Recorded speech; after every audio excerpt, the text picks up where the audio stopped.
What's up, my dudes? Hide your kids, hide your wife. Vince Friese's on your ass. Bro, I can literally use the same intro in my last video in this video. Oh, what a doozy, boys. What a doozy. Don't make me have to call Uncle Weston to come whoop that ass again, boy. Oh, man. Let's see if Spency Boy can get out of the pack here. Wowzers. So, just a little bit of interesting extra information on this right here. I checked Vince Friese's Friese, Icy, Melty. How the hell do you say his last name? I don't know. But I checked his Insta last night after this crazy incident that he had with Christian Craig. And when I checked it, this was like right after this shit happened in the second main event race of Glendale. His Instagram account was actually privated, like totally privated. So you couldn't see any of his pictures. You couldn't go to anything. I was just curious, you know. Clicked on Vince's Instagram, and I was like, let's just see what, you know, people's trying to really dog on him or whatever. And he actually had his Insta privated. And then I checked on it like 20 minutes later, and he unprivated his Insta, but then he turned off all of his comments. Okay? So that's just an interesting little nugget of extra information there. I was actually seeing that happen live during the races last night. So Vince Friese actually, you know, first privated his Insta and then unprivated it and then made it to where none of the comments showed up. Probably for good reason. Because that was one of the craziest fucking moves I've ever seen in my life, bro. Oh, man. All right, so let's actually dig into this a little bit here. So I'm still trying to wrap my head around the logic of what the hell Vince Friese could have possibly been thinking he was going to do with that pass that he made. But I just can't seem to come up with much of anything here. Trying to figure it out, you know, maybe he thought in that particular section they kind of go outside of the stadium a little bit. Maybe he thought he could take out Craig and nobody would see him. Shit, I don't know, man. You can't really put any sense to what the pass that Friese made, dude. When I say he literally did not have a single chance of making that pass, I'm saying there is absolutely no chance he was going to make that pass at all. Not even like a little bit of a chance. You know what I mean? And it's funny how we just had that situation between Jason Anderson running into Ken Roxon in the sand in a corner. Just like this Friese and Craig situation, but boy, oh boy, could those situations, they couldn't have been more different if they tried. You know, totally different situations. I feel like the Anderson running into Roxon, that was really just a racing incident. That was really just two lines coming together. But this Friese into Craig on the first lap, and obviously Friese is not on Craig's level. Fuck talking about Friese being faster than Craig. Like, you know, obviously it looked like Anderson was faster than Roxon that night. Friese wasn't even as fast as Craig, but then he goes in there to pass him like he is faster than Craig or something, right? So that was kind of jacked up. That was a part of it that was pretty jacked up about the whole situation. You know, it's one thing if a guy is clearly faster, and that's kind of how you got to, especially at the front of the pack, you got to kind of know where you fit in. You got to know your place a little bit, especially on the first lap. I mean, what the fuck? Like, I genuinely don't even understand. It was like, and what I wanted to explain here is this Friese and Craig situation.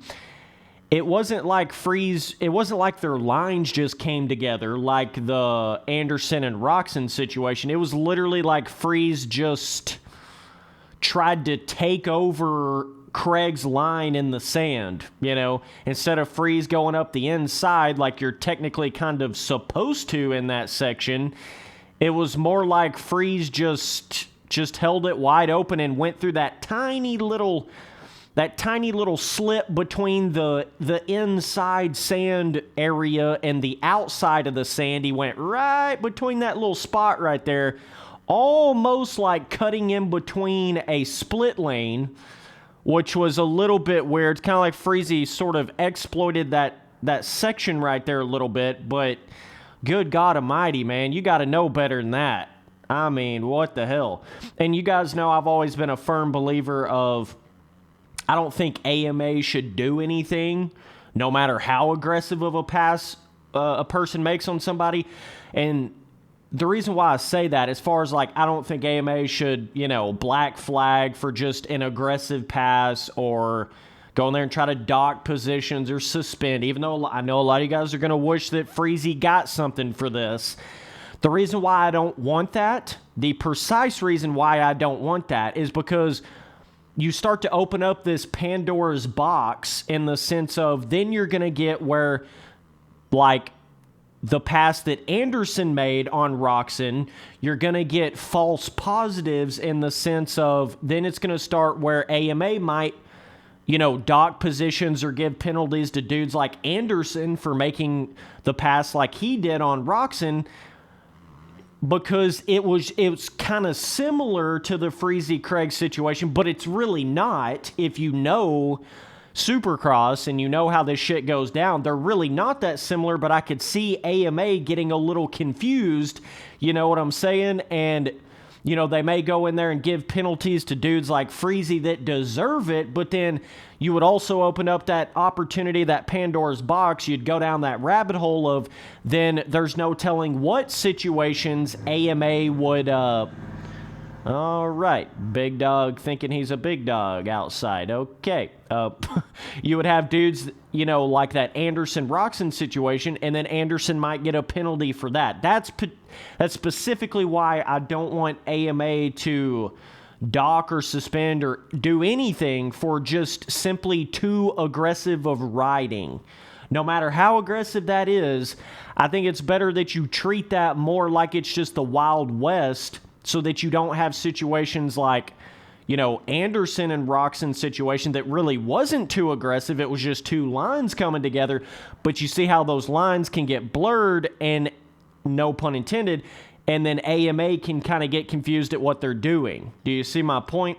So that's why I have that opinion of I don't think AMA should get involved in it like that. But obviously this ain't the first time Friese's done this, and in that third main event, good Lord, I've never seen more of a roadblock in my entire life. Friese really reminds me of the Alessi brothers. Like, they're just, I don't fucking know how to even explain it. I don't even know the words for it, but you guys remember that time when Mike Alessi just held it wide open into the side of Brock Tickle in that corner, like he had zero intention of slowing down, zero intention of making a pass, zero intention of doing anything other than holding the gas wide ass open into the side of the dude that's in front of him.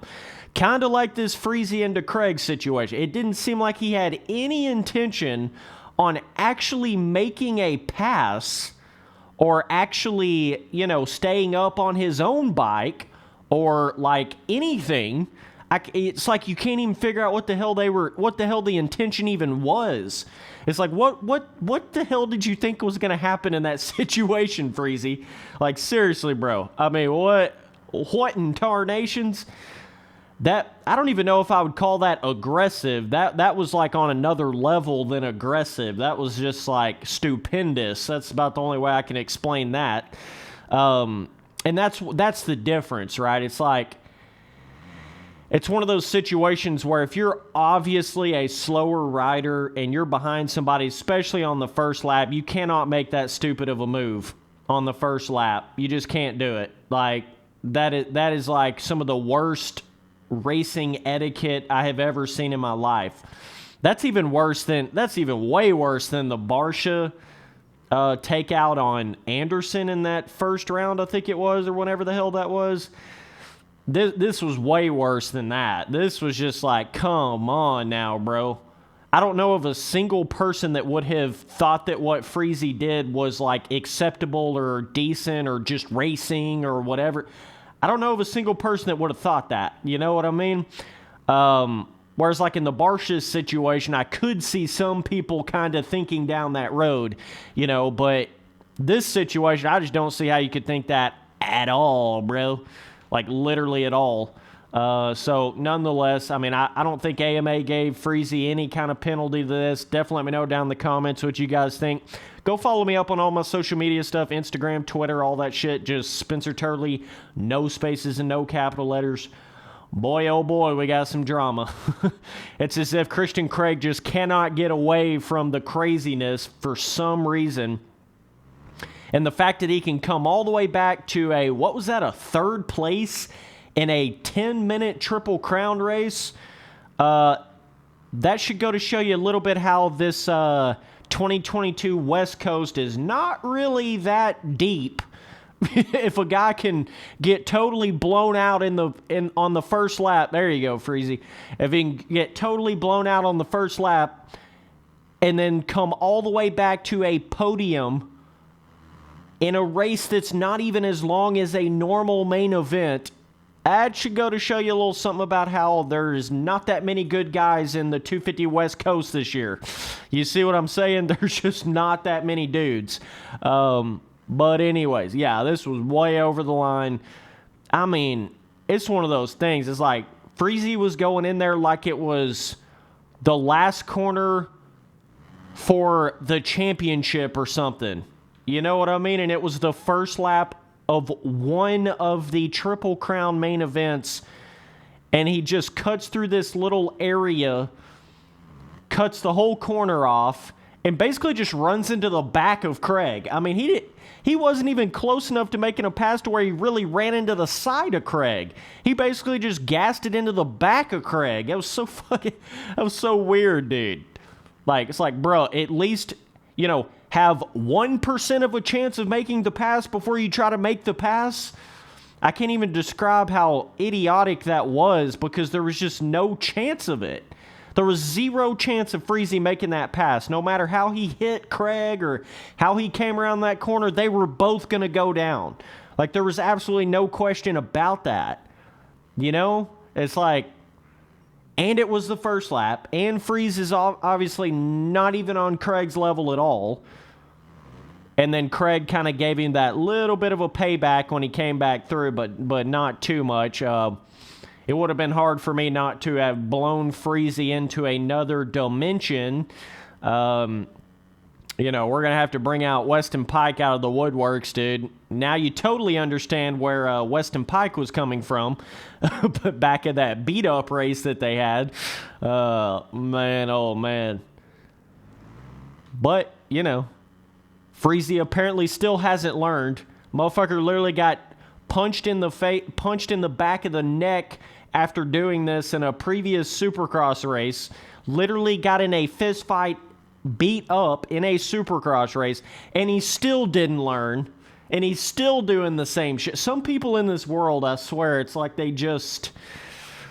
You know, you say things like, man, well, if this dude just got beat up real good one time, or if this dude just got punched in the face one time, he'd quit being so stupid, or he'd quit being the way he is. Shit, sometimes it don't even matter. People are just so, they're like, their brain is just on a whole different wavelength somehow, that it don't even matter if they get beat up for doing something. They'll do it again. They can literally be totally beat up for it, but they'll do it again. And Friese is doing this shit. I don't know. It really reminds me of like Mike Alessi, the Alessi brothers. Really reminds me of that kind of just very, very bizarre kind of mindset and choices that they make on a track. Totally different than a Barsha, by the way. Let me just make that very clear. Like, Barsha is a super aggressive rider, over aggressive a lot of times. Bam, bam, Barsha. But it seems like with Barsha, there's still somewhat of a, you know, coherent, like, thought process going on. But with, like, Vince Friese and some of these, like, Alessi situations, it's like, where was their brain even at? I have no idea. You know, it's a totally, and that's the thing with Barcia too. Like he's obviously at a certain level, and once you've built up a certain level in a certain, you know, position in the ranks, that kind of gives you more of that ability to be a little bit more aggressive. But a dude like Vince Friese, it's like, bro, you've not even proved anything enough to ride like that, you know? It's just, I really don't understand that at all. But anyways, that's about it for this video. Crazy ass situation. Craig gets all the way back up, trips over the damn OSHA hazard, you know, whatever the hell that thing was, electrical cord sticking out. He tripped over that, got back up going. Oh, man. So, either way, man, that's about it for this video.